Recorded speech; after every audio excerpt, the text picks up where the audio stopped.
All right. Hello, everyone. Thank you for joining us for our problem gambling training. I am Amber Freeman. I am the interim.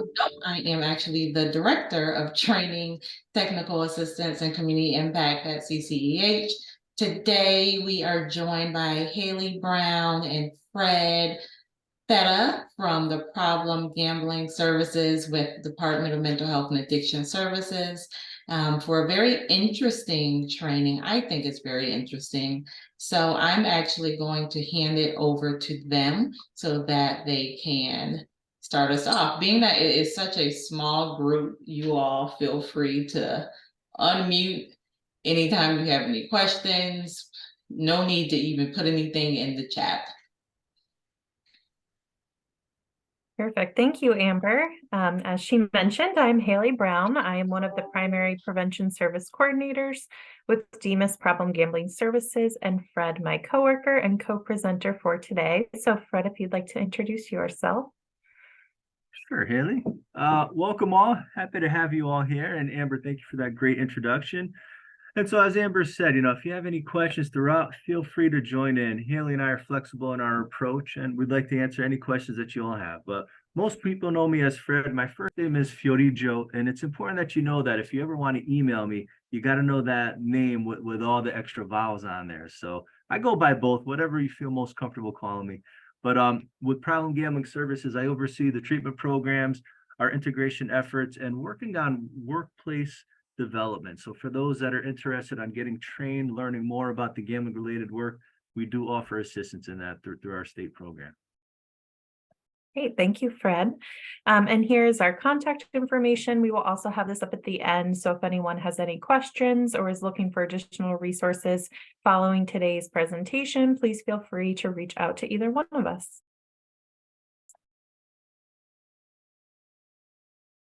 And as I mentioned, we are from Problem Gambling Services, which falls within statewide services with the Connecticut Department of Mental Health and Addiction Services, DEMAS, Office of the Commissioner. Our office is located in Middletown and Russell Hall at Connecticut Valley Hospital. And we just have a quick video to share that gives a little more information about us and our partners, thanks to the Training Technical and Assistance Center for creating this short video for us. Problem gambling is a public health issue. Experts estimate that gambling-related problems affect more than 100,000 Connecticut residents, plus 275,000 of their family members. The Connecticut Department of Mental Health and Addiction Services coordinates a statewide problem gambling services division that oversees a network of services in Connecticut for prevention, treatment, education, and integration to help individuals and families address problem gambling and gambling disorders. PGS prevention efforts include working with regional and local organizations to strengthen their network around problem gambling. This is done through collaborating with the gambling awareness teams in each of the state's regional behavioral health action organizations, offering training on gambling-related topics and ensuring initiatives follow the strategic prevention framework and are research-based and data-driven. The gambling-specific treatment programs in Connecticut are called Better Choice and offer outpatient, individual, group, and family counseling services, as well as a connection to recovery support specialists with lived experience, all at little to no cost. The Disordered Gambling Integration Program, or DIG-IN, recognizes that gambling disorders go hand in hand with substance use and mental health disorders, and ensures problem gambling is a relevant topic in treatment. DIG-IN supports providers to include problem gambling in their screening, assessment, and treatment services.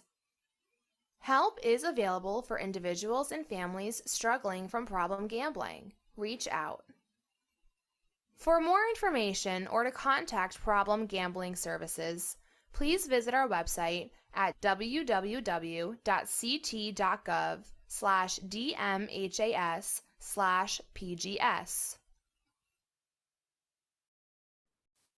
And we'll share some more of those resources at the end too.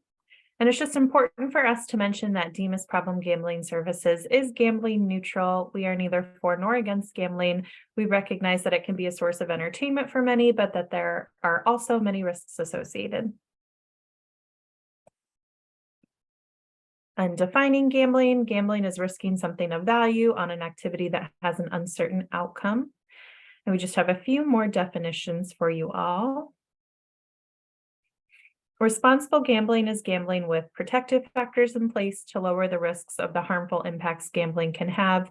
So some examples of responsible gambling are to gamble for entertainment purposes only, not as a way to earn or replace income, setting a budget and sticking to it, only gambling with money you can afford to lose, setting time limits, and balancing gambling with other activities are a few ways to gamble responsibly.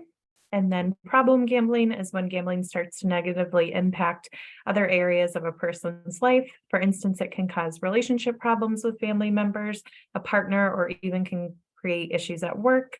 Someone could start seeing the financial implications and having to borrow money or take out loans to continue gambling. It no longer becomes just fun or light. It's not for social interactions or entertainment. It is no longer a hobby or something you can casually walk away from. And lastly, gambling disorder is a clinical diagnosis made by a professional during their screening and assessment process. And I will turn it over to Fred now. Haley, thank you so much. All right, as we are a smaller group, there's going to be certain times throughout the presentation that we'll have maybe an opportunity to put information in the chat box or to unmute yourself and talk. And this is going to be one of them that we're going to start off with. So as you think about gambling, as you think about what Haley defined as far as what gambling is, when you think about gambling in the state of Connecticut, what type of gambling games or behaviors come to mind for you? So feel free to put in the chat, unmute yourself, whatever you feel most comfortable doing.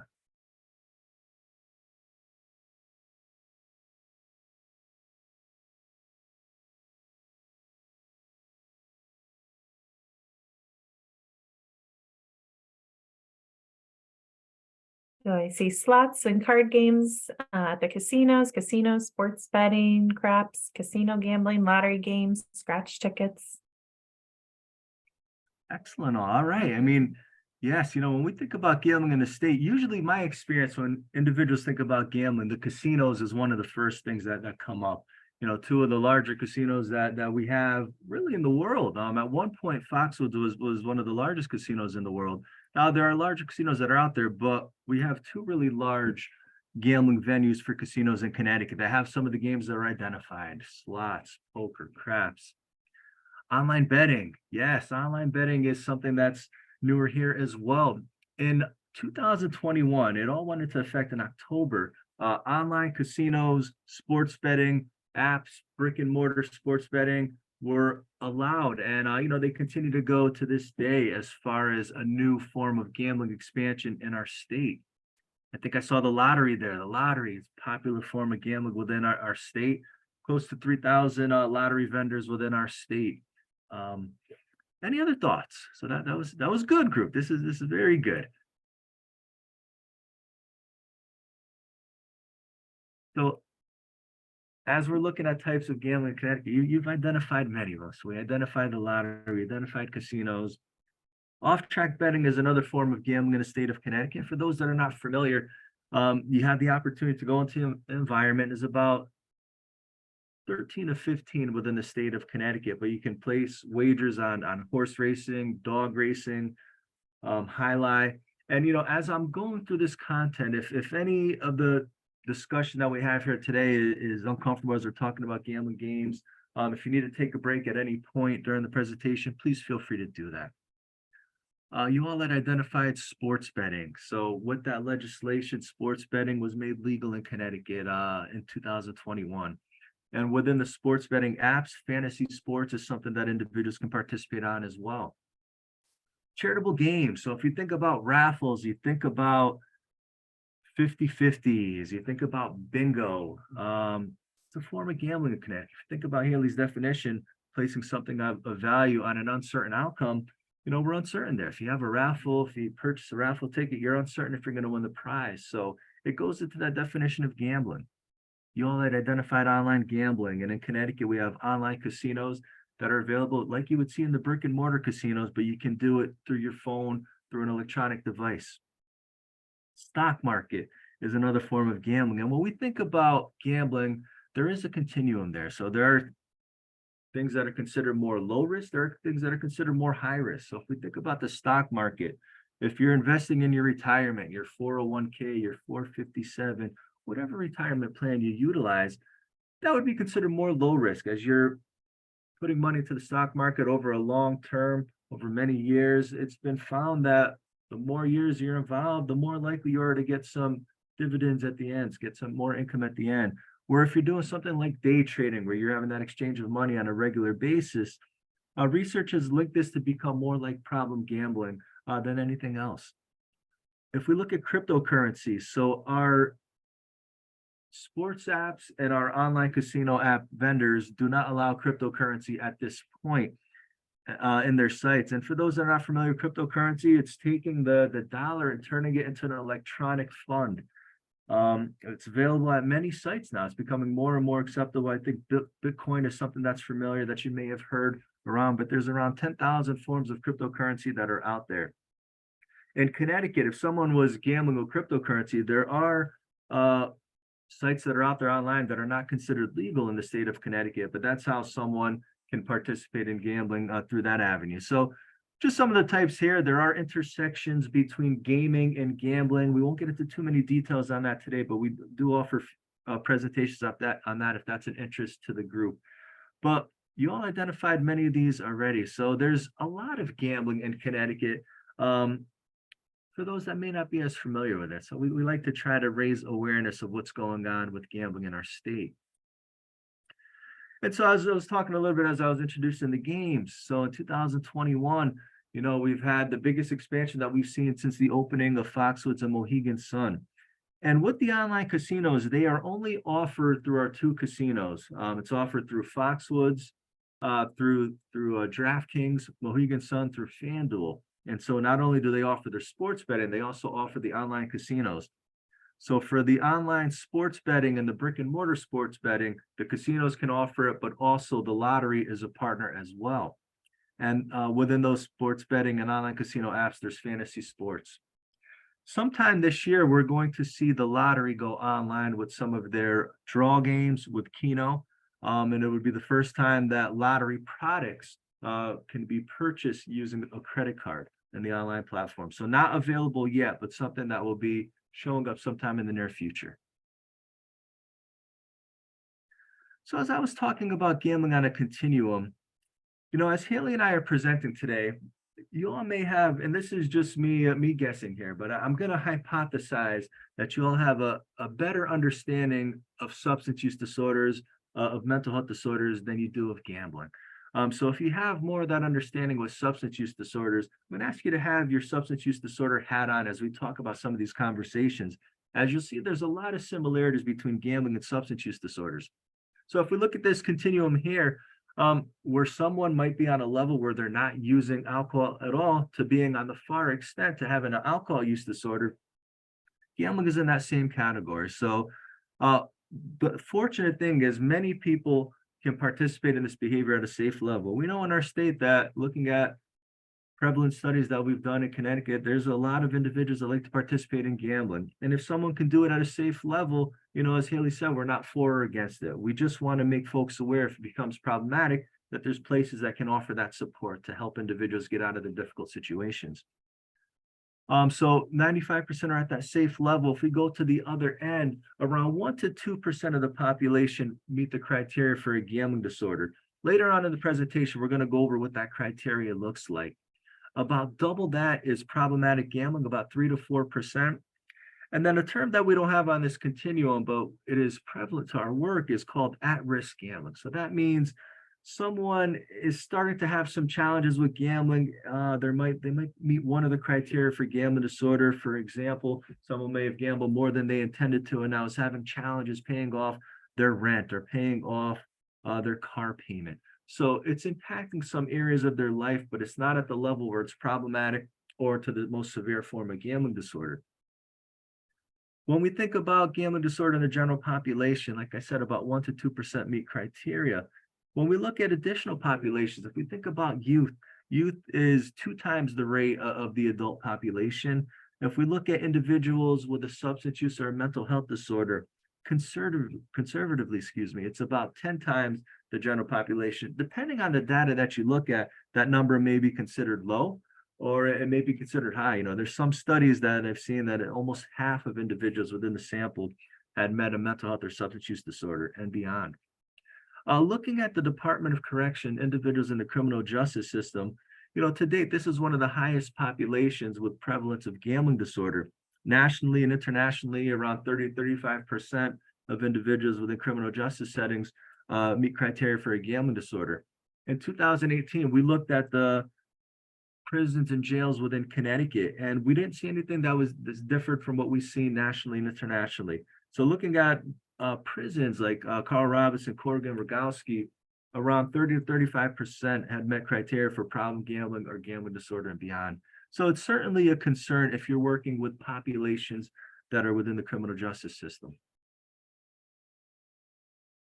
So what do these numbers look like? So, you know, 1 to 2% may seem like a small number, but when we look at it with the population of Connecticut, about 1.5% is about 53,000 plus individuals. And for those that are sporting fans for baseball, if you like the Red Sox, if you like the Yankees, that number is around 1.5 times that of Fenway Park, and it's enough to fill Yankee Stadium with a few people left standing.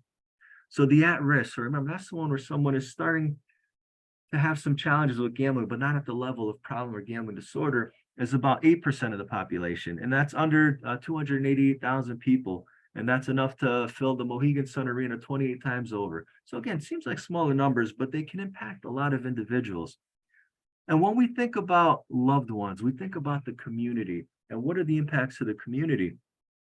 So the National Council on Problem Gambling estimates that for every one individual that's working through a gambling disorder, a gambling addiction, 7 to 20 people can be affected. So how do we put this into terms? So if we think about the family that gets impacted, we think about some basic needs, basic necessities of the loved ones that are impacted, the behavioral health disorders that often can go with this behavior for loved ones. Individuals are impacted in that way. If someone is embezzling, what we learned with the last prevalent study in Connecticut, and we have one currently going on, we'll have more information towards the middle of August, but the last one was done in 2008, and it identified that since the casinos were created in Connecticut, embezzlements have gone up about 400%. And so if you're embezzling from your employer, you're embezzling from the community, parent-teacher association, church, there's a lot of people that have the potential to be impacted. So that's how those numbers are looked at. For one individual, it can impact many. All right, so with that, I turn the next section over to Haley. Thank you, Fred. Oh, yep, and yeah, so the next few slides, we're going to be talking about some subpopulations that are at greater risk for problem gambling. Problem gambling also has the highest suicide rate of all addictive disorders. So knowing that underserved communities and subpopulations are already at a higher risk level for problem gambling and also for suicide is very concerning. Oh, so just wanted to mention that too. Oh, what just happened? Sorry, my screen just went out. Yeah, so and specifically for this slide, when we're talking about people experiencing homelessness, they are nearly 9 times more likely to have a history of problem gambling than that of the general public. I have heard stories from people with lived experience that being homeless or literally homeless for a period of time due to their problems with gambling, because it can cause great financial stress and harm. While we do have some qualitative and quantitative data, there are just a few slides. There are just a few studies that have explored the connection between problem gambling and homelessness. So really showing a need for further assessment and support.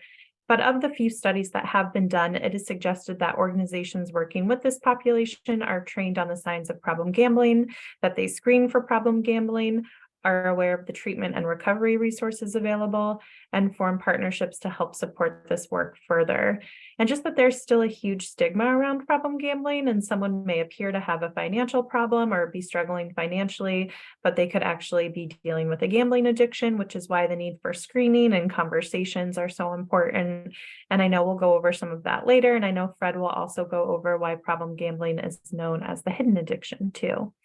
The next slide. Actually, I was mentioning to Amber also, there has been, we go to like a national conference in July every year. And I know I've seen some more sessions and workshops and just more information coming out about problem gambling in the homelessness population. So I know more information to come too. So if you're interested, definitely take our contact information, or we could always do a follow-up training also. So the next slide. So we also know that historically underserved communities are at a greater risk for problem gambling, as I mentioned, and also other behavioral health and addictive disorders. We're continuing to engage further with folks to better understand the cultural similarities and differences when it comes to gambling and how we can better support prevention, treatment, and recovery. This is also a big data collection year, and we will have some new information about how gambling is specifically impacting these communities within Connecticut. So we're excited to have some more data, but just some of the challenges around addressing addressing underserved populations have been lack of research, more likely to experience disparities in health and health services. Reports of discrimination by providers may experience a social stigma of mental health and addiction disorders, and an overall distrust of providers could be just based on their past experiences. Some barriers to treatment have been lack of insurance, long waiting lists, and lack of services and preferred language. And then just some quick ways to increase health equity and decrease disparities could be to place emphasis within your organizations on reaching underserved communities or subpopulations at greater risk, connecting and partnering with community leaders, acknowledge, educate, and encourage discussion around the disparity existing, and increasing awareness and access to resources in multiple languages. So Jonathan Crandall, he is from the New York Council on Problem Gambling. I don't know if that name sounds familiar to anyone, but he gives a great presentation on problem gambling among U.S. veterans, and he graciously shared some of his slides and statistics with us just to show the prevalence of problem gambling among veterans.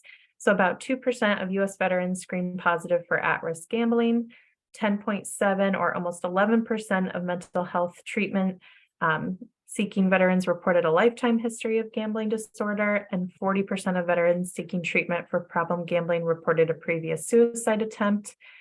Among veterans seeking treatment for problem gambling reported high rates of substance use disorder and lifetime suicidal ideation, and veterans with gambling disorder and pain disorder were almost 2 times more likely to attempt suicide compared to veterans with pain disorder alone. So if you're interested in just learning more about how veterans specifically are impacted by problem gambling and suicide, I'd be happy to provide you with more information and resources if you reach out to me directly. And I know, as Fred mentioned earlier, we're going to be talking about suicide in some upcoming slides and trauma and mental health. So please, if you need to take a break or step away for a minute and come back, please do so. And we'll be the last ones to leave the presentation at the end if you wanted to ask or anything or talk to us at the end of this presentation too. So just around impacts of problem gambling on mental health, individuals who engage in problem gambling behaviors are at least twice as likely to experience a psychiatric condition at some point in their life compared to the general population. Among those in mental health, drug and alcohol, family violence, and financial counseling services are between 2 and 21 times more likely to also present with problematic gambling behaviors. My screen keeps doing something weird. Having experienced clinical anxiety or depression increases the risk of developing problematic gambling behaviors later on, specifically among women, young adults who are at risk, and those who are engaging in problematic gambling behaviors are at an increased risk of mental health disorder onset. Young adults are also linked to have higher rates of depression and anxiety and suicide as well. And we do have some specific trainings that just focus on youth being more at risk for problem gambling. And the next slide. So around trauma, individuals who met 3 or more adverse childhood experiences were more than 3 times as likely to report disordered gambling, and 64% of gamblers reported a history of emotional trauma, 40.5% of physical trauma, and 24.3% of sexual trauma. And I know these were just a lot of statistics that we just kind of went over in these slides, but just to put things into perspective and show you the intersectionality between them.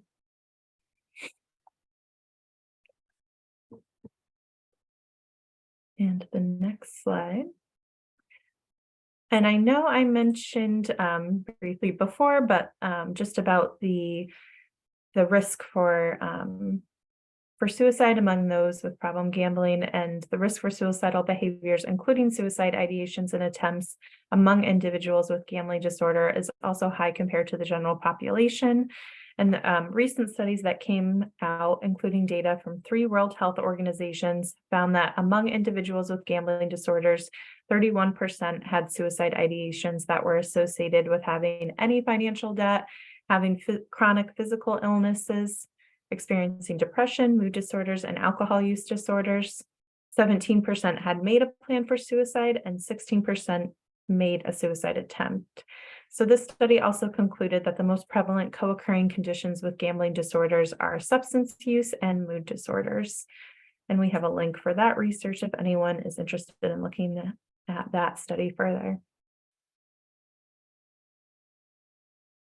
And then just some of the warning signs for suicide and problem gambling. You can see they're lined up next to each other. They're very similar. And I just highlighted the one specifically for gambling at the bottom. But just some of the warning signs are feelings of hopelessness, noticing mood changes, withdrawing from friends, family, or community, indirectly or directly expressing no reason for living, no sense of purpose in life, an increase in risky activities, experiencing anxiety or an increased agitation, an increase in substance use. And then some of the ones specifically for problem gambling could be someone experiencing gambling losses, gambling problems, financial problems, illegal activities becoming public.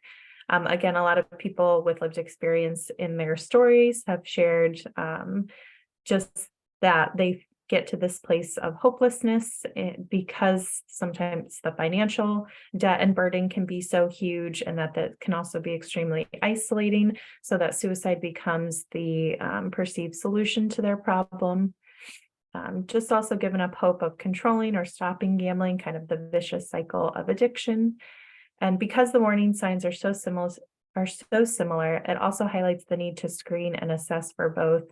And towards the end of the presentation, we'll share some different screening tools and just tips on how to incorporate gambling into your conversations, and a little bit more about 988, which some of you I'm sure are already, or most of you I'm sure are already familiar with. And just as I was mentioning with the warning signs, the risk factors, as you can see, are also very similar, and just some of the differences highlighted at the bottom.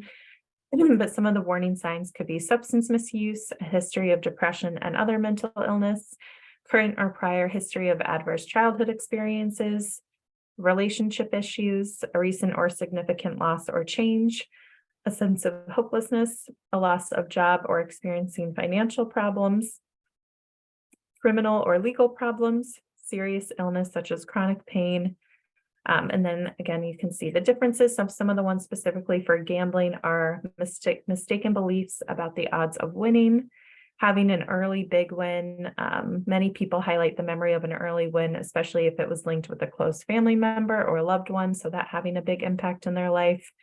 Also having a parent or guardian with gambling problems, attributing self-esteem to gambling wins or losses, and not monitoring those wins or losses.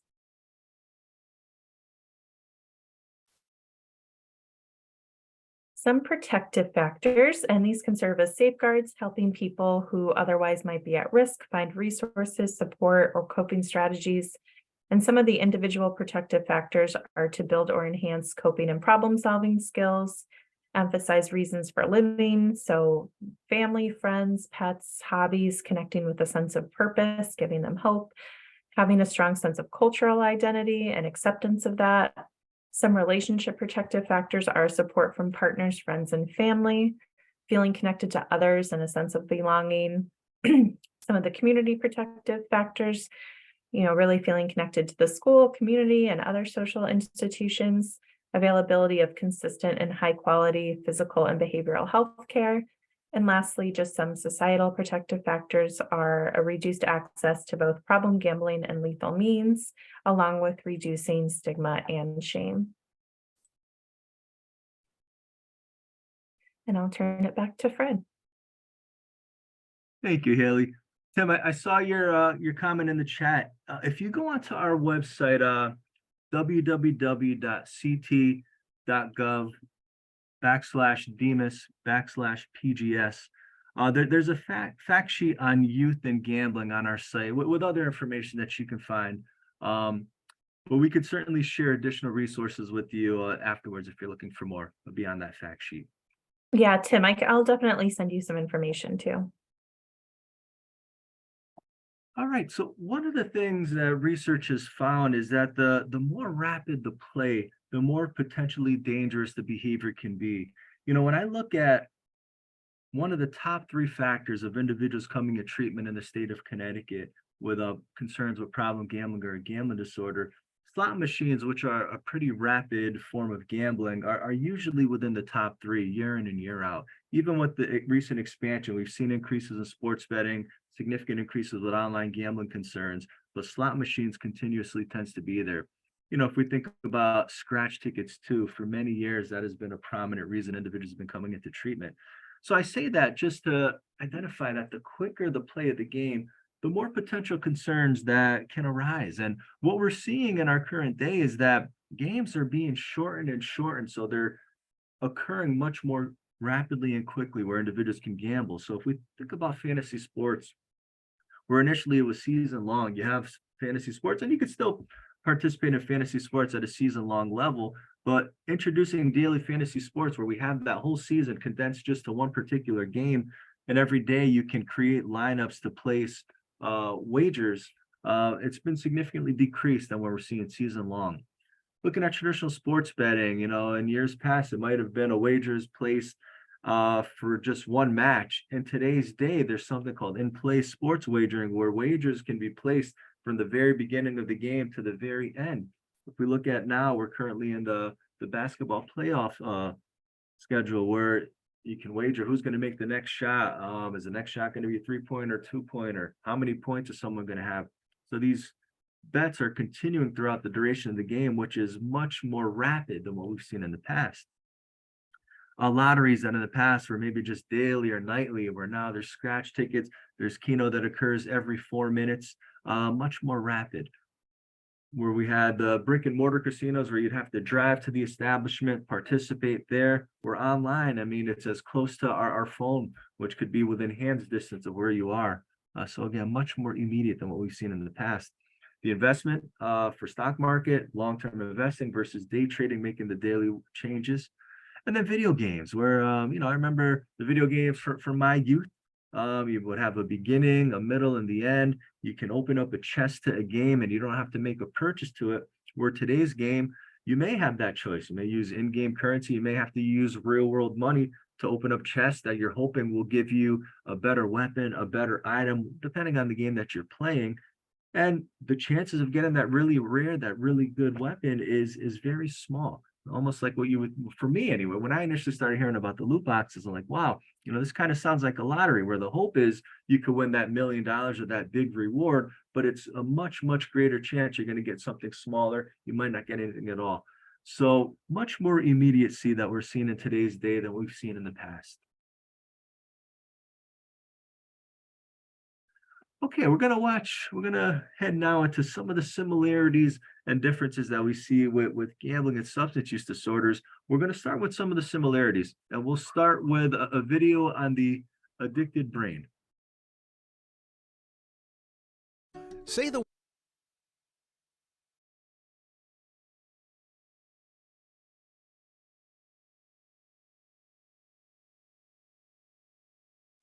the word addiction, and drugs such as alcohol, heroin, and cocaine often come to mind. But other substances like nicotine, Marijuana and prescription pain medications can also be addictive. So can certain activities such as gambling and sex. Whatever the case, addiction involves craving and a loss of control, with the substance use or activity continuing even if it causes harm. This can include problems with relationships, jobs, school, money, or your health. Addiction is not due to weakness or a lack of willpower. Instead, it's a chronic disease involving changes in the brain. There, billions of nerve cells or neurons communicate through a series of signals and chemical messengers. When messages leave one neuron, they attach to a receptor on the receiving one, like a key fitting into a lock. In addiction, this communication process is disrupted. Large amounts of a brain chemical called dopamine are released, overwhelming receptors and resulting in the high that people experience. To keep that feeling going, they take the drug or engage in the behavior again and again. Eventually, the brain changes and adapts, driving them to seek out more just to get the same feeling. That's called tolerance. Stopping a substance can cause withdrawal symptoms such as nausea, tremors, depression, or severe anxiety. Taking too much of a substance or a combination of substances can result in an overdose and serious illness, or even death. Young people are especially vulnerable to addiction. The impulse control center of their brains, known as the prefrontal cortex, isn't fully developed, making them more prone to risky behavior. And using substances can cause lasting harm to their developing brains.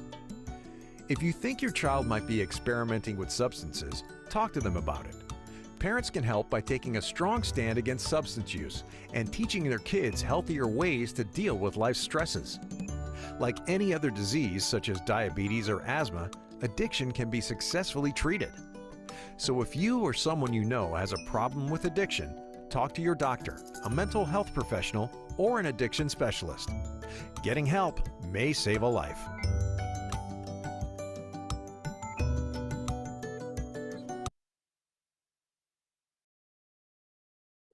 All right, so, as we think about the addictive brain, I think the video illustrated it well.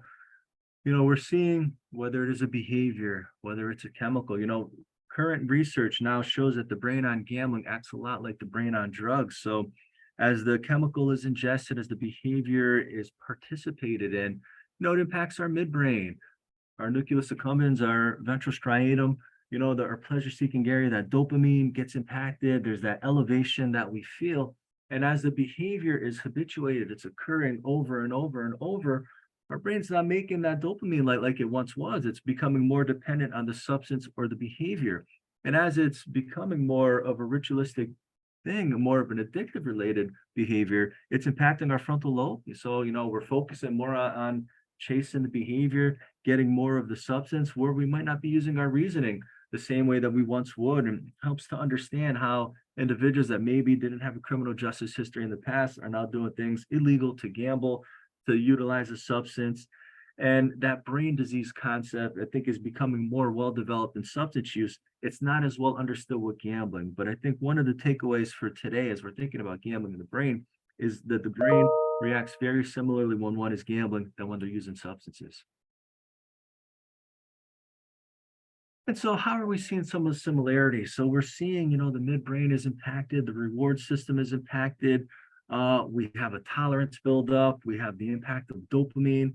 Our reward system gets hijacked.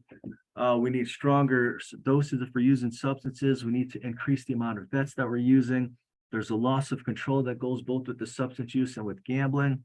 There's a heavy preoccupation with the activity. We're seeing negative impacts within relationship life, within overall areas of functioning.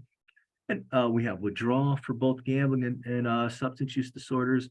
And then someone is continuing to pursue the behavior, whether it is a substance, whether it is gambling, despite all the negative consequences that are occurring. And so, if we look at the brain, look at some of the scans that go with gambling, if we're experiencing a potential loss, there's not a lot of elevation. There's not a lot of excitement that's occurring within our brain versus the potential gains. So if I take an example within my life, when my kids were young, they used to like the show Thomas the Train. And nothing against Thomas the Train. It's a great show. Many people like it. But for my brain, it didn't get stimulated by it. There's a lot of arguments with the trains. People weren't happy that often. There's a good chance within the first couple of minutes of us watching the show, I would fall asleep.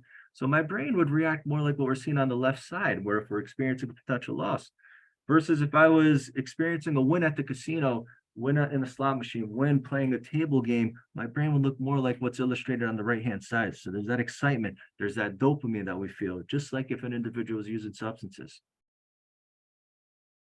So what do we see as some of the differences here? And, as Haley mentioned earlier, gambling can often be known as the hidden addiction.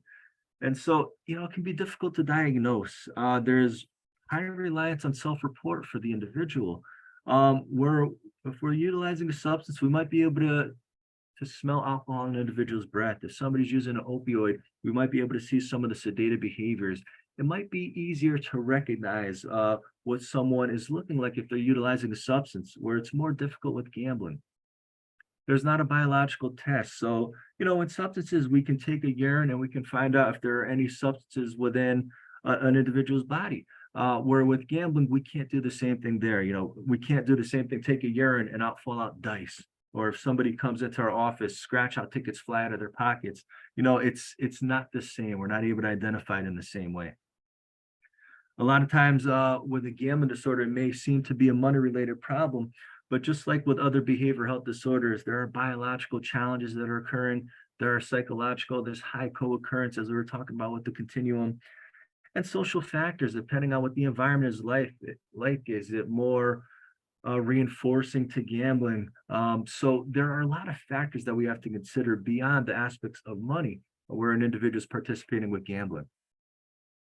Gambling is not self-limiting, meaning if I'm using a substance, my body's going to stop me at some point, whether it could be a blackout, could be a potential overdose.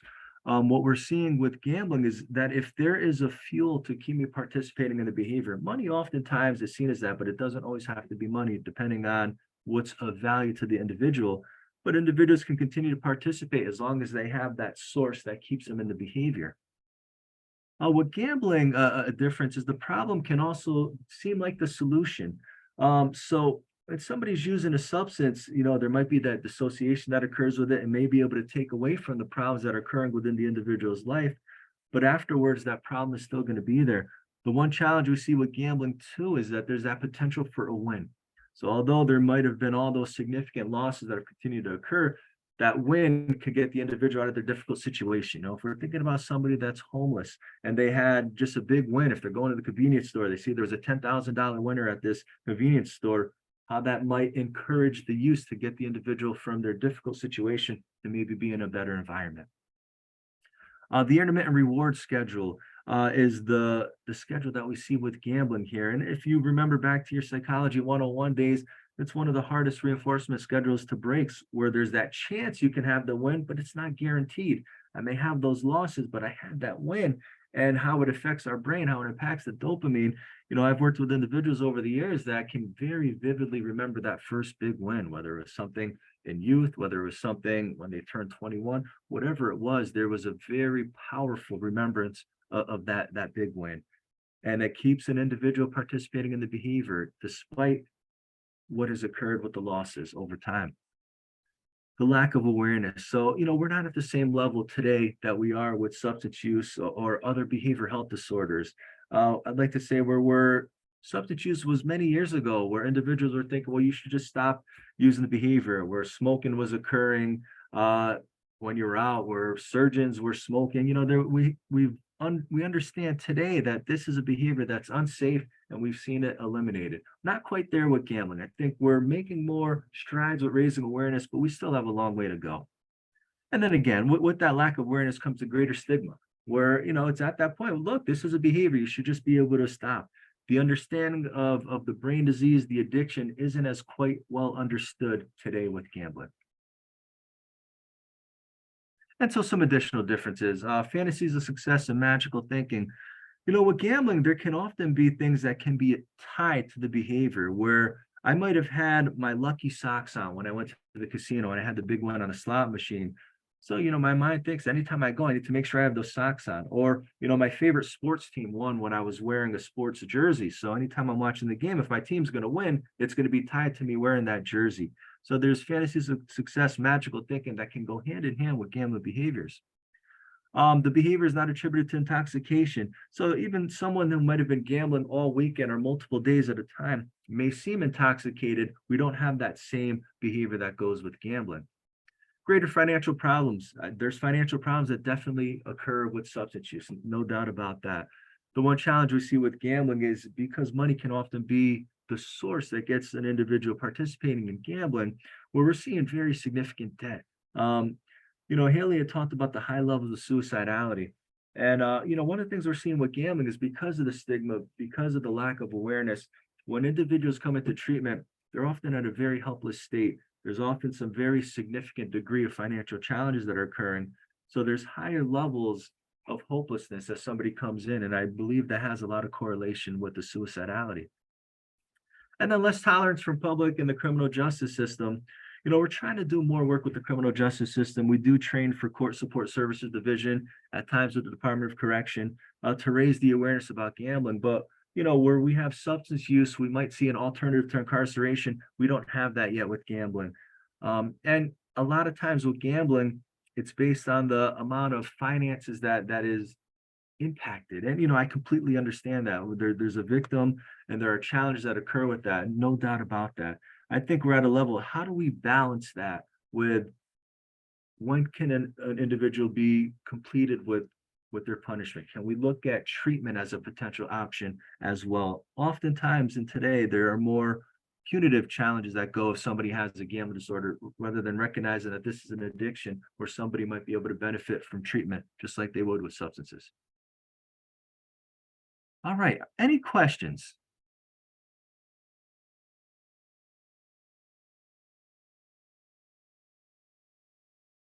Okay, let's take a look at one more of a difference. And this is the near miss effect. So we're looking at example of a slot machine here. So where you have a cherry, an almost cherry, but a bar comes down over there. So technically this would be considered a loss, but looking at studies, and this is a particular study done out of the UK, especially for someone that's gambling a lot, that near miss is almost like a win. So looking at this sample, individuals that were identified as problem are working through a gambling disorder are on the left, and controls individuals that really didn't gamble often were on the right. When each had a win, there was a spike. But if you look at the individuals that were gambling on the left side, a near miss had almost that level of excitement as we see with a win.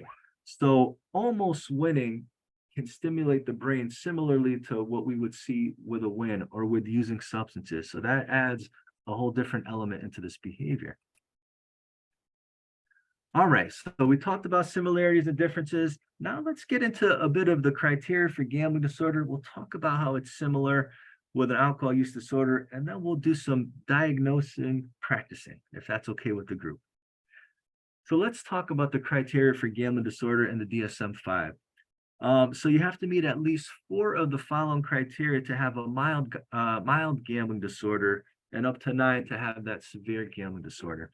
So if we look at preoccupation, I think we've talked about this a couple times so far today, but I'm thinking about gambling all the time. I may be at work, I may be with family, but thinking about the next time I could gamble, going to the venue that I participate in is something that's often occurring on my mind.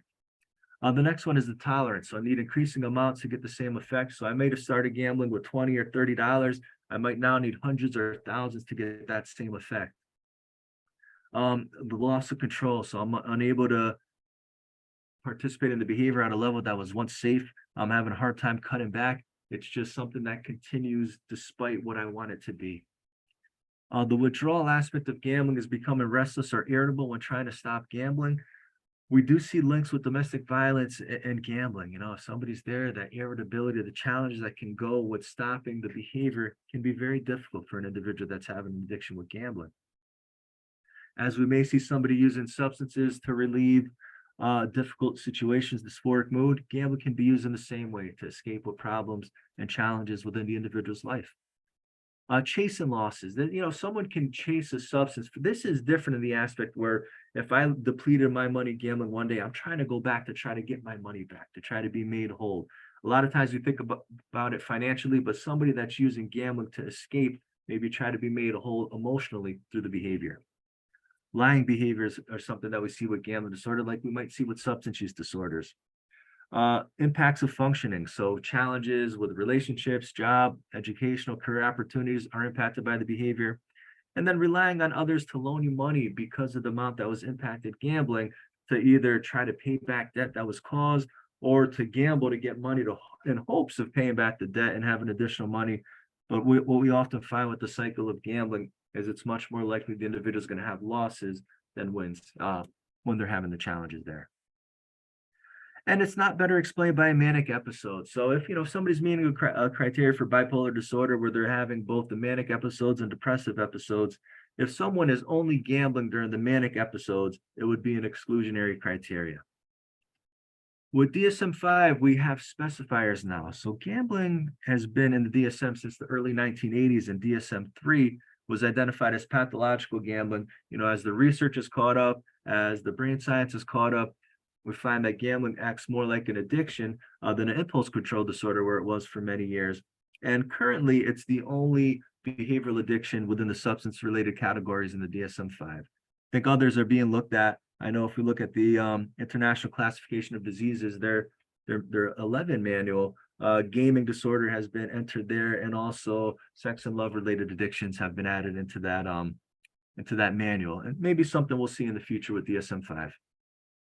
So there is an episodic specifier, so meaning someone has met criteria at more than one point, but there are several months that go in between having a gambling disorder from one point. Several months occur, excuse me, let me rephrase that. Someone meets criteria for gambling disorder, there's several months that occur where they're not meeting diagnostic criteria, but then it comes back at another point. Persistent is experiencing continuous symptoms to meet criteria for multiple years. We have early remission, sustained remission that we haven't had in past iterations of the DSM. Early remission is within 3 to 12 months, where sustained is 12 months or longer. And then the specific severity. So 4 to 5 is mild, 6 to 7 is moderate, and 8 to 9 is a severe gambling disorder. So as we're taking in criteria for gambling disorder, let's take a look at alcohol use disorder. Again, I'm going to hypothesize most of you have a better understanding of alcohol use disorder than gambling disorder, but I'll quickly go over some of the items here. Think about this with the criteria we just talked about with gambling disorder. So alcohol is taken in larger amounts. There's unsuccessful attempts to cut down, and there's a significant amount of time spent trying to participate in the behavior. We're seeing cravings from alcohol. We're seeing impacts in work, school, and home life. We're seeing impacts in interpersonal problems. Important events are avoided or are no longer accomplished because someone's participating in alcohol use often. It's being used in physically hazardous situations. It's exacerbating other conditions. We're seeing tolerance needing more to get the same effect, and we're seeing the physical symptoms through the withdrawal. So think about both the diagnostic criteria here, and I have a chat box question, or unmute yourself, whatever works for you for the group. So thinking about both sets of criteria, how many diagnostic criteria for gambling disorder are similar to an alcohol use disorder? What do you all think?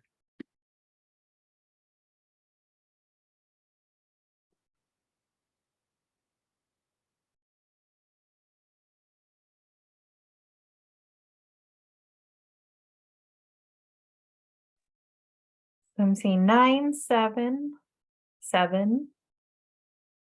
All right, so it sounds like from what we're discussing, it sounds a little more on the higher side. All right.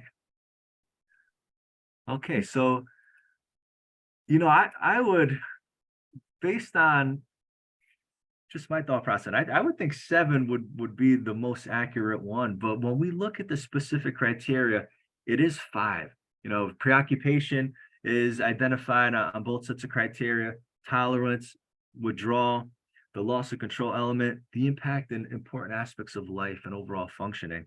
Escape, I would think that there would be a similar criteria there, but escape isn't specific in alcohol use disorder criteria. And Amber came in with 5 right before you started, so she guessed that right, or knew it, either guessed or knew it. Yes, good job. No, good job all. I mean, initially I would think 7. So hold on, I'm going to go back for a second. What am I? Oh, lying behaviors. So that was the other one. Lying behaviors, I think, is pretty familiar with substance use disorder, but it's not a specific criteria with an alcohol use disorder. So, in my mind, I would think 7, but looking at the specific criteria, it's 5. All right, I'm going to give you an opportunity now to let's explore diagnosing. So we're going to read the case study of Jose. After we do that, I want to give you all some time to see what criteria for gambling disorder Jose meets. Have you reflect on it individually for a little while, and then we'll come back as a group to decide. So let me start with reading the case, and then I'm going to turn it over to all of you. So Jose is in recovery from alcohol and stimulant use disorders. He also received treatment when he was an adolescent for attention deficit hyperactivity disorder. Since he has been in recovery from substances over the past year, he's been more able to pay bills and buy other essentials. He was never very good managing money, tended to spend on whatever caught his attention. After buying groceries, he started buying lottery tickets with any change he had. One time he won $500 and felt a rush similar to the ones he felt when he was using substances. The next day, he could hardly wait to go back to the store to buy some tickets. He began going to the convenience store on the corner of his street more often, especially when he felt bored at night. And this was similar to what he used to do when he was using alcohol and using drugs. He became more focused on numbers throughout the day, anticipating which numbers would be lucky to play that particular day. He would lie to his girlfriend about just going out to get some cigarettes in order to get more tickets. His girlfriend started getting upset because he didn't have the money to go to the movies or concerts, and she thought he was using again. When he didn't have money to buy tickets, he would become irritable and easily frustrated. He began making up stories to borrow money from coworkers to get more money for playing the lottery. His delivery job made it easy to stop by and get tickets during the day, but he was starting to get into trouble for running late with deliveries, and his boss was not accepting his excuses about running into traffic. So let's think about the case study of Jose here. So on the left, we have the diagnostic criteria for DSM-5 gambling disorder, and on the right is a smaller version of the case study, which Haley was able to get into this box. I could have never have done it, but Haley was able to work her magic there. So what I'd like you to do for the next 5 minutes is let's identify what diagnostic criteria Jose meets, and do any of those specifiers meet? Mild, moderate, severe, is persistent or episodic there? Give some thought here, and we'll come back together in 5 minutes.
And let's go one more minute.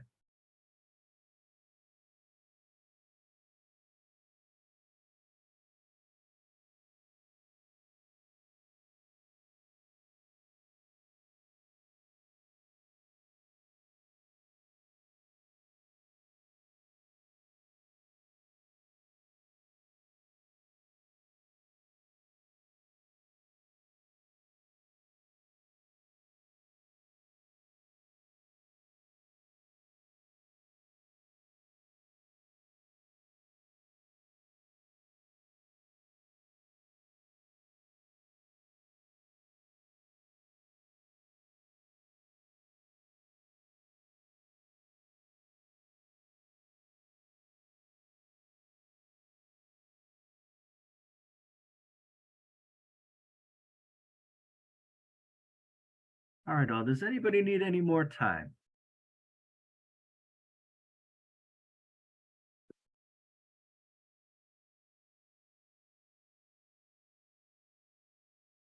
All right, so I've seen some responses coming in from the chat. All right, so I see 9, I see 6, I see 5.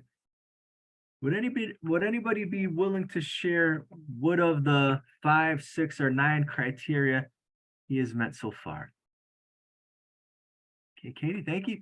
Yep, preoccupation I think is very evident here. I think withdrawal, restless, irritable is definitely there. Mood, right? I mean, I think if we look at mood, we talked about boredom in there. I mean, could we build the case that boredom could be dysphoric mood? I mean, I think that's possible. I think, we would probably have to talk to Jose a little bit more about the feelings that he's having when he's gambling from the boredom. But I think we can make the case for that. I think lying is definitely evident, lying to significant other. Jeopardizing relationships, yes, gambling is causing challenges with a significant other, it's causing challenges at work. Bailouts relying on others, absolutely. I see that he's asking others to loan money, so we have 6 right there. We saw lying to family members and friends. All right, so if we think about the other 3 that are maybe not as clearly there, let's see how we can make the case here. Okay, I think well, tolerance we didn't identify. We didn't identify loss of control. And what else are we missing there? So who thought there was 9 there? How did you see tolerance? If you don't mind saying, you don't have to share if you don't want, but if you want to, I encourage you to share that.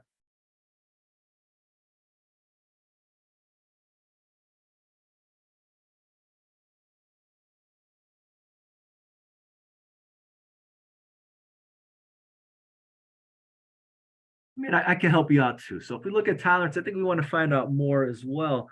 But look, he doesn't have money for other activities. I think we can make the case that he doesn't have money for other activities because he's spending at a higher level than he did before. So I think we could build the case for tolerance being in there. Oh, chasing losses was another one. I don't think chasing losses is clearly in there. But I mean, was he chasing losses to go back to the convenience store at night? Was he going multiple times to try to be made whole financially from what was occurring prior? And then loss of control. I mean, so I don't think that's clearly in there, but is he unable to stop? Is he continuing to go back because he can't control the behavior where he once did? So we could make the case. I think we need a little bit more information on a few of the others. But it looks like there's, as we've identified, it's clearly could be a 6, meeting criteria for 6. But here, I want to ask the group. So if he meets 6 criteria, what specifier, mild, moderate, or severe, would Jose meet?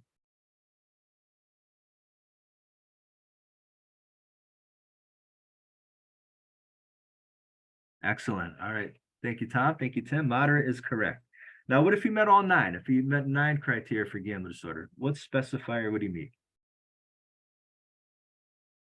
Good. Thank you. All right. Everybody's paying attention. Good, good, good. So episodic and persistent, I don't think we have enough information there. I think we have within the past year. I think we need more information. If someone is episodic, they meet criteria, but there's several months that are in between meeting criteria at one point, then at the other. I don't think we have enough information there. And persistent is multiple years. So I think we have an exclusionary criteria there. But yeah, so if it's 6, it would be gambling disorder, moderate. If it was 9, gambling disorder, severe.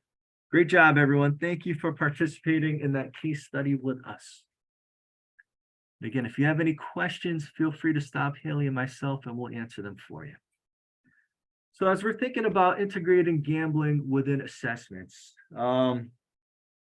as we're talking about the co-occurring nature that goes with gambling, does it mean that everybody you're going to see is going to have a gambling disorder? No, it doesn't. But if you're in a mental health and substance use disorder setting, you're going to have a higher prevalence that somebody is having an issue there where they might be coming in primary for a depression related issue. But if this is something that the individual is using to cope with their depression, it might decrease the challenges that are occurring already. It might exacerbate the conditions. So it's something that's important to address if it's an underlying issue. So what Haley and I and others within our department try to do is find ways to integrate gambling into what you're currently doing. And so it's not that you have to create your own gambling section. It's, can we find ways to integrate gambling into what you currently have existing? So one way that you can do that is if there's certain times of the year that gambling might be more prevalent. So, if you're in session with clients and it's around the time of the Super Bowl, it's around the time of the March Madness tournament that passed a couple months back, you can have conversations about it. Do you ever watch the Super Bowl? You watch the March Madness tournament? Is there anything that you participate in as you're watching the behavior? So you don't have to specifically name gambling, but by talking about it, if it's something that's prominent in the individual's life, they might be likely to bring it up. Currently we're in the NBA playoffs. It can be a popular time during the year where individuals are gambling. The Kentucky Derby was recently. The horse tournaments that are more popular in our culture could be times where individuals are placing bets. So the prominent sporting events, the lottery jackpot gets high, fantasy leagues, especially football, are opportunities where you can have a conversation about gambling. Have you ever won anything?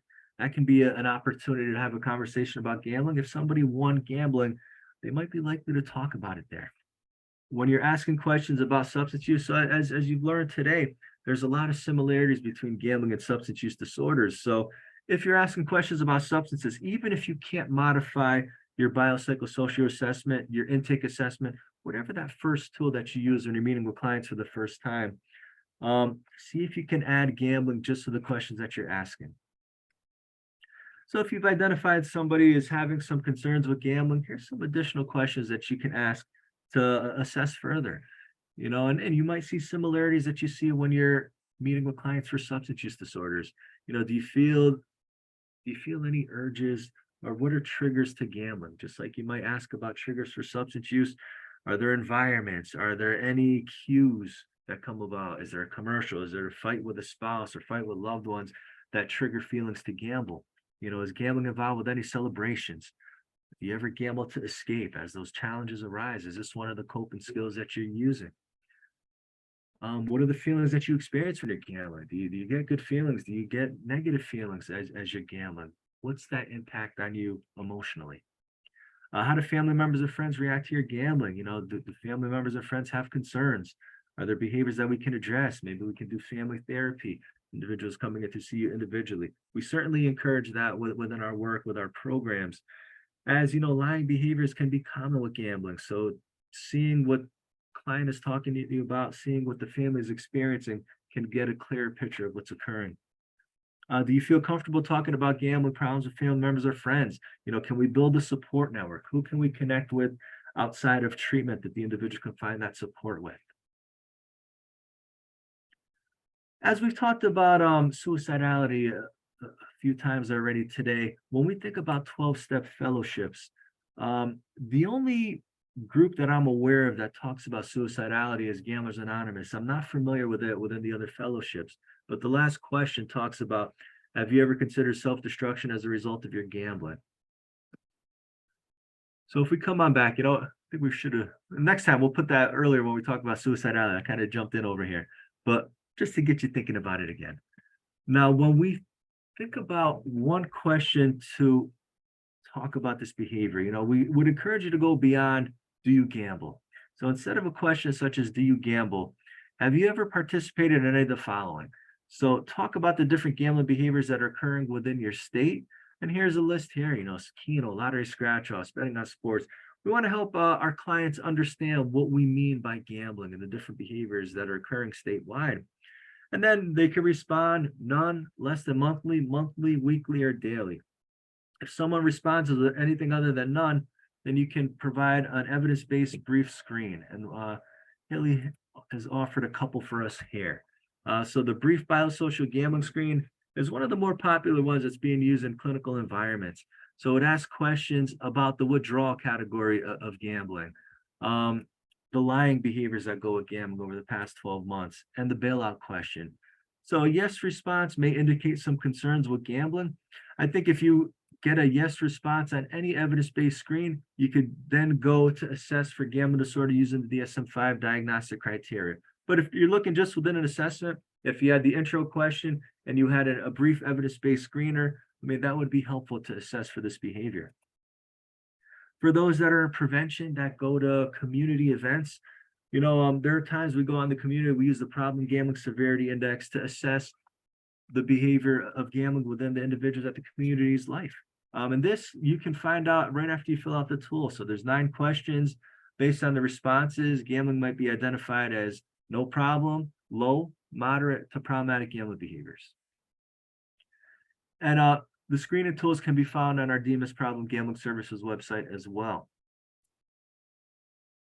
All right, I want to talk briefly about, I want to make sure we have enough time for resources. So I'll highlight quickly on this slide. We did a focus group prior to our integration program in Connecticut to find out, what was the community's thoughts about gambling? And, initially at first, here's some of the data we had. It wasn't seen as problematic. If there was some negative outcomes, it might be related more to finances, not really focused on addiction. But as we discuss more, as we have conversations like we're having today, individuals were able to make that connection that, yeah, this does look similar to a substance use disorder.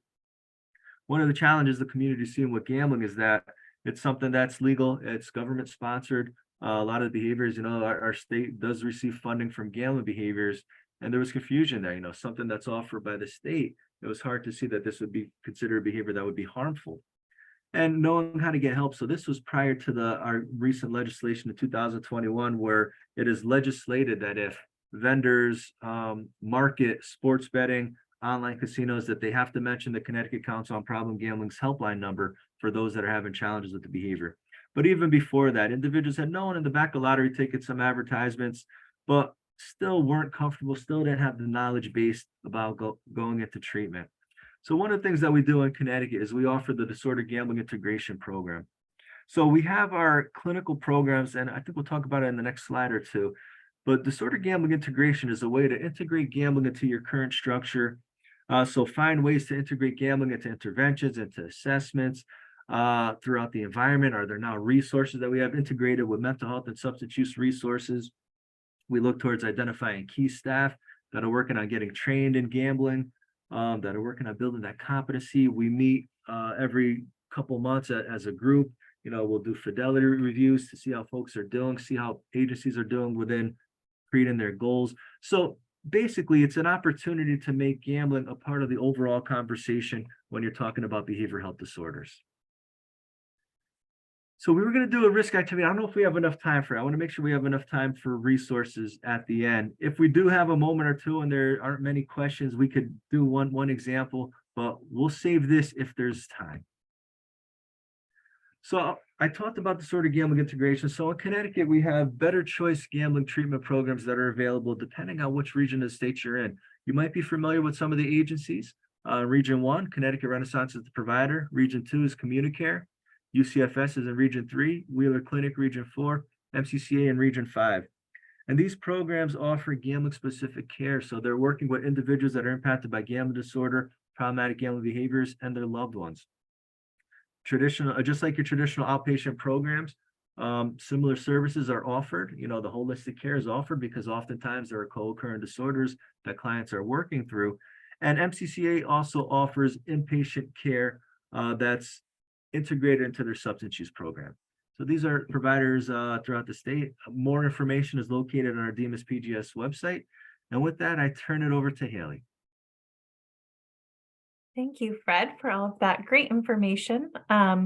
Just a few more slides on some resources that are available. The Connecticut Council on Problem Gambling, they operate the state's helpline number. They also have a ton of great resources, downloadable fact sheets, a calendar of statewide events and trainings, and more on their website. So definitely check them out. I can put their website in the chat and just help increase awareness of the Problem Gambling helpline number too. And then the next slides. So our gambling awareness teams, I know this was mentioned briefly in that short video we showed at the beginning of this presentation, but we work closely with the regional behavioral health action organizations, also known as the RBHAOs, in each of the 5 regions, as you can see on the map. Each RBHAO has a regional gambling awareness team that brings together representatives from treatment, prevention, and recovery, as well as local community members and leaders. This group comes together to share resources, collect and assess data, and to create gambling-informed programs and services to increase awareness and readiness across the lifespan. So if you are interested in learning more about the teams or joining a team, you can reach out to me directly or check out our website, which is on the next page. That is gamblingawarenessct.org. So this is where all the information is about each of the regions live. There's information on when their meetings are, again, also upcoming trainings and events, and just a lot of great information. And also the contact information for each region that will likely change soon, because we are excited. Each team is getting, or each RBHAO is getting a full-time gambling, problem gambling coordinator who will be coordinating the teams. So a lot more resources, and hopefully the meetings will be more frequently too. So exciting for the RBHAOs and the regional gambling awareness teams. And then that's, like I said, another great website to check out. And we're very excited about our new gambling awareness resource van. So I don't know if folks have seen the Change the Script van, but it's very similar. And that's sort of what we modeled it after.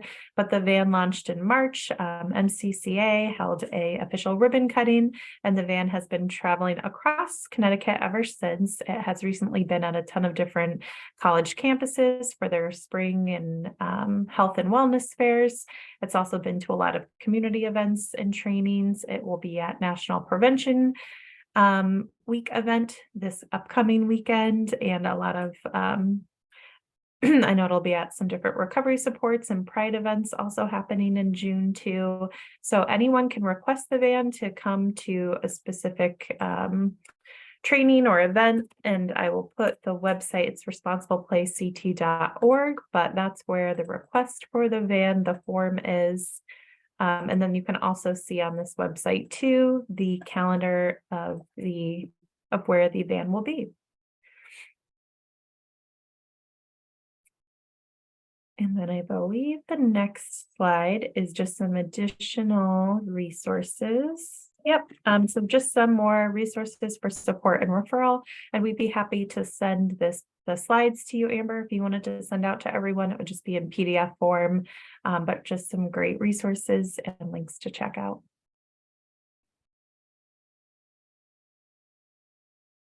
And 988, which I'm sure everyone most likely is familiar with, but the Suicide Crisis Lifeline number that is available for call, text, and chat. I really like the graphic. It shows 5 steps you can take to help someone that may be having thoughts of suicide. Also, if you notice the warning signs or know that someone may be having problems with gambling, you could reach out to see if they are also struggling with thoughts of suicide. You can ask the question directly, simply being there to listen, offering sympathy and support, connecting with a trained counselor by contacting 988, helping connect someone to ongoing supports and resources. And lastly, just, checking in and to follow up to see if they're okay after a crisis, or maybe after you've talked with them. I know SAMHSA's website, they have a ton of great graphics like these, things you can post on social media or your website, or even print out and hang up in your organization. So just a ton of great free resources there too. And we have but a little less than 10 minutes left. I just wanted to see take a moment if there was any questions or comments. anything we didn't go over that you were hoping to get more information about? Yes, Thomas? Yeah, hi, this was very informative. Thank you so much.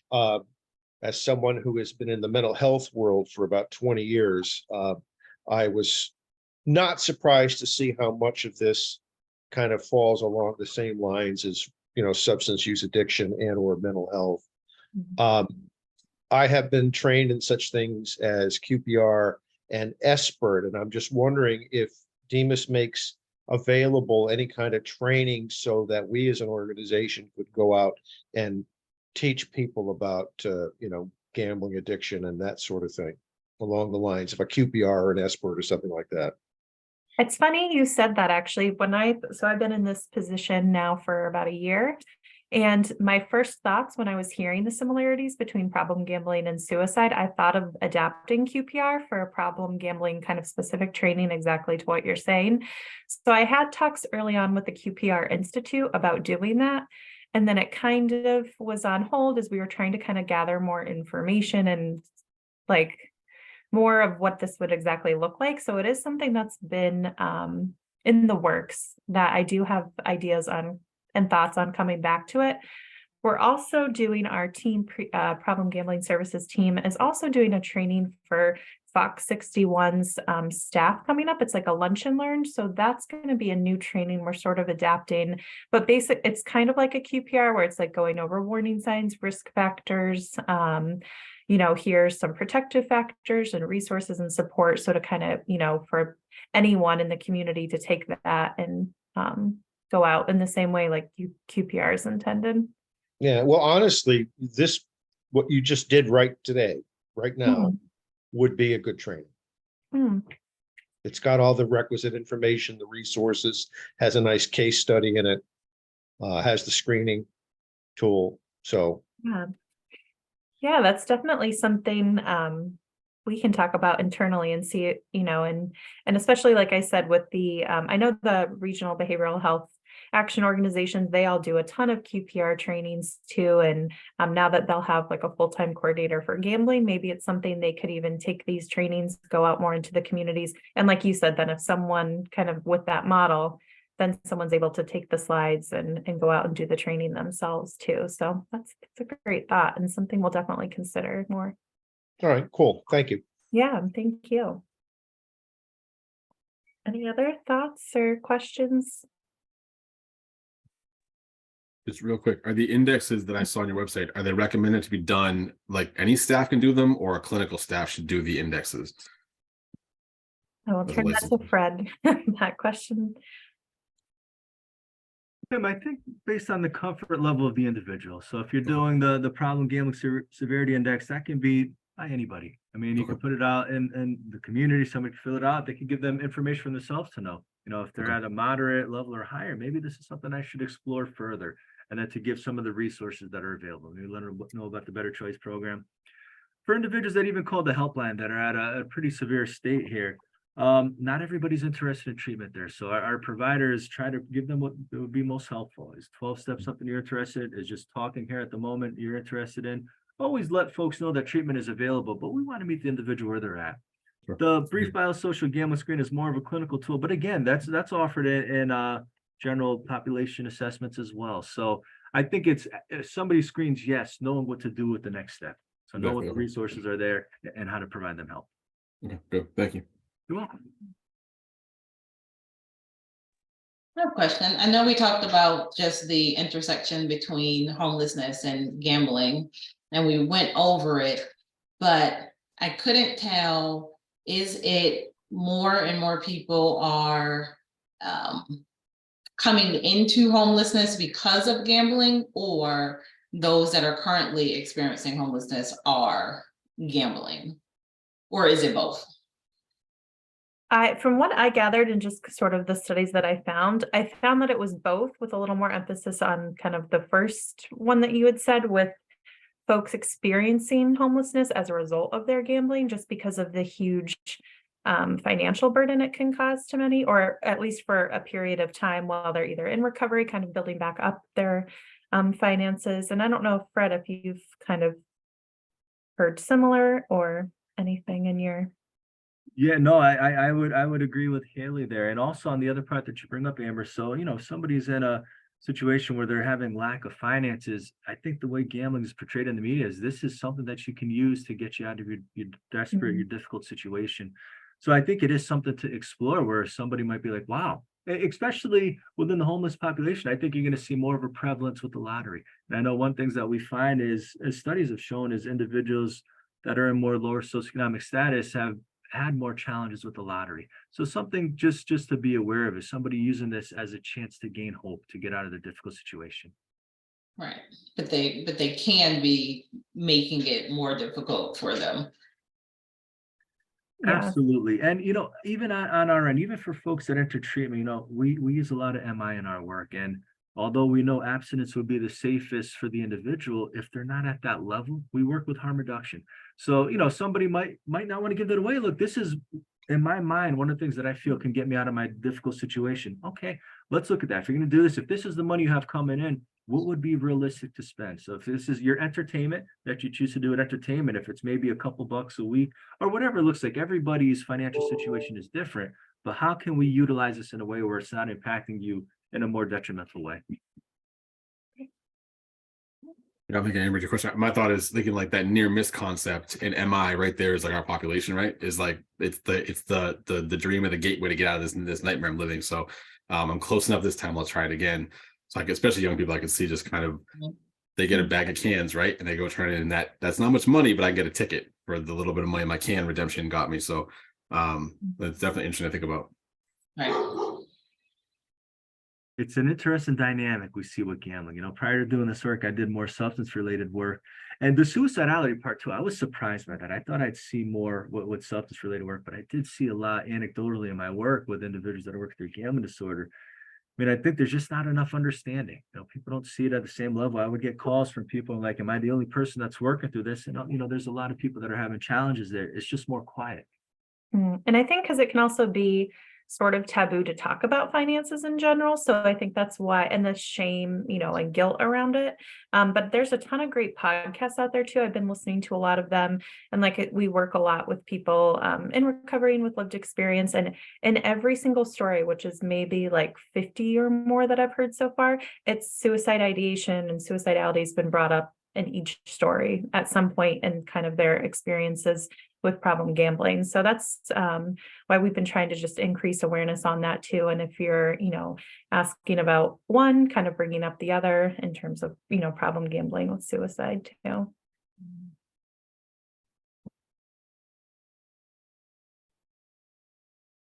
Does anyone have any other questions for Haley or Fred?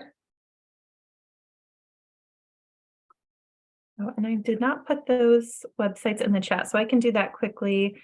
And then there's our contact information. And yeah, Amber, I will send you the slides. If you have more case studies also that could be used as like a training tool to go with the slides for like screening staff, intake staff would be helpful. Sure, we could. In our state, we offer, so for those that are working towards gambling certification, we offer consultation calls a couple times a month. The first call, we'll talk about treatment strategies, and the second call in the month, we'll do case discussion. So whether it is something that an individual from the group is bringing up, or it's something I present and ask the group for recommendations, we do have case studies that are available. Yeah. Well, I'm sorry, go ahead, Haley. Oh, no, I was just going to say thank you, everyone, for being here with us. And it was a great group, a lot of good discussion, too. Yes, thank you all so much for being here. As you learn more, I know there's more and more data coming out about homelessness and gambling. I would love if you all can come back and share that with us. I thought it was really important to have you all here because as we're working with individuals on just their finances and doing their budgets, sometimes we come across people and, we're doing their budgets and they can't seem to figure out where their money is going. So maybe gambling is one of the things. So for them to be aware of some of the behaviors that goes along with it, I thought it was important for you all to come. So I would love if you can come back and we can have a larger group of individuals join. But if not, even the folks that we have, if people learn that that's important. But we will share this recording on our website. I'll put the slides on our website. I'll also email it out to you all. But thank you so much for being here. And Tim already put in the chat for you all to join us for our ATI 2024. So hopefully we can talk about that later on in the year and prepare for next year. Yes, But- we would love to. We would love to be, we would love to come back and be included in any future trainings or conferences or anything. So yes, definitely keep us in mind and we'll stay connected. And thank you again and enjoy the rest of your day, everyone. Perfect. Thank you. All right. Take care. Thank Bye-bye. you. Bye.